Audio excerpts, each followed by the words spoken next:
Everybody, Pastor Darren here at Seattle Revival Center. Welcome back to the Heart of the Matter video series. We're going through the book of Galatians, looking at various verses, pulling the gold out of those verses.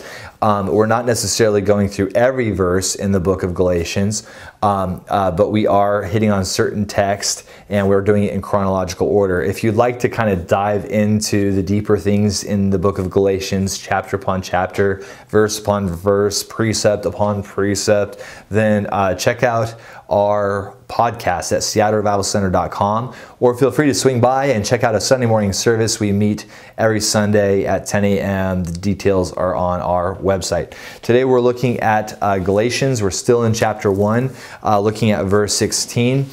In this text, we see that Paul is telling the Galatians about this encounter that he had with Jesus. And in this encounter, Paul has a revelation regarding his identity and his purpose.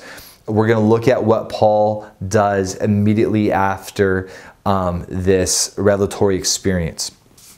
It says that after I had this experience with Jesus, I did not immediately consult with anyone, nor did I go to Jerusalem. Jerusalem was like the apostolic hub of Christendom at this time.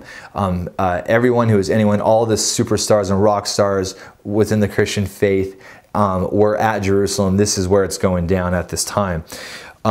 So nor did I go immediately to Jerusalem to those who were apostles before me, but I went to Arabia and I returned again to Damascus.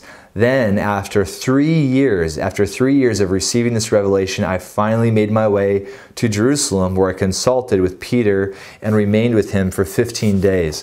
And so what we do with revelation as to how it pertains to our identity and purpose in life, what we do with that after we receive that is very important. I believe that it's important that we realize that with great revelation comes great responsibility. What did Mary, the mother of Jesus, do after the angel spoke to her regarding who she was and who was about to be created within her womb? What did she do with that revelation, with that knowledge? Well, it says that Mary pondered these things in her heart. She hid these things in her heart. And so my wife and I, we just had a baby girl, Sophia Zoe Stott. After we found out that my wife was pregnant, what did we do with that knowledge? Well, we hid that in our hearts. My wife and I, we had this little secret between us. We didn't share it with everybody. When people looked at Andrea, they didn't see her any differently.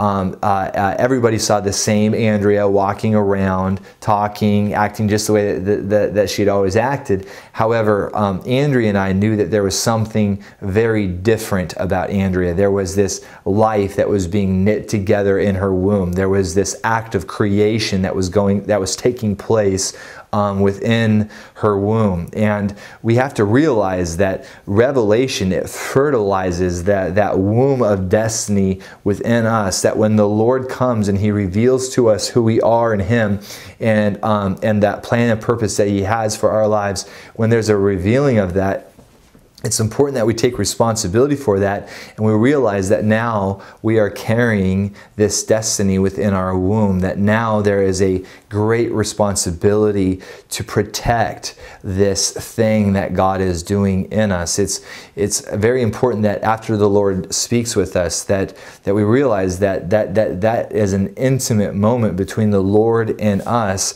and it's not a moment for us to try to capitalize off of. It's a revelation is not meant just so we can go and write a book about the experience that we had with the Lord in order to profit off of that experience.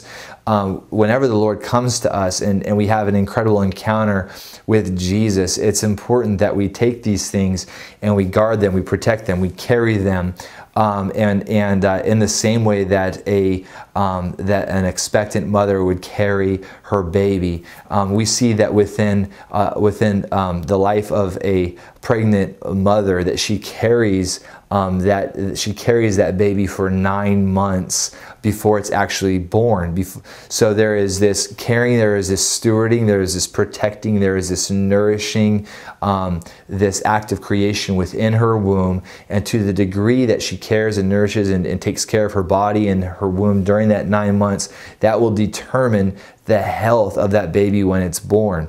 How you steward, how you protect this revelation in its refining, in its embryonic state, how you steward and protect that thing will determine the health of that revelation when it manifests or if it manifests. The enemy would love to abort that fertilized embryonic womb of destiny within you.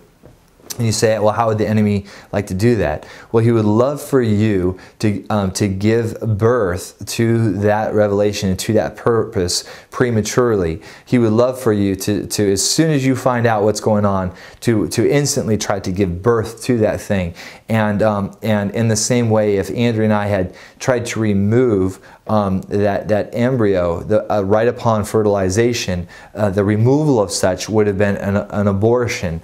And oftentimes we see this within the body of Christ is that womb of destiny is fertilized by revelation, and there is a premature manifestation of that plan and purpose. It hasn't grown, it hasn't been refined, it hasn't been stewarded, it hasn't been protected, and that plan and purpose is aborted versus manifested in its proper time and in its proper season and in the proper way. And so it's important that when the Lord speaks to us, that we take this knowledge, this revelation, these encounters, that we hide these things in our heart, and then in the right place, in the right time, we begin having healthy conversations in the context of within biblical community, in the context of biblical submission, receiving counsel from spiritual mothers, fathers, pastors, counselors, whatever that looks like.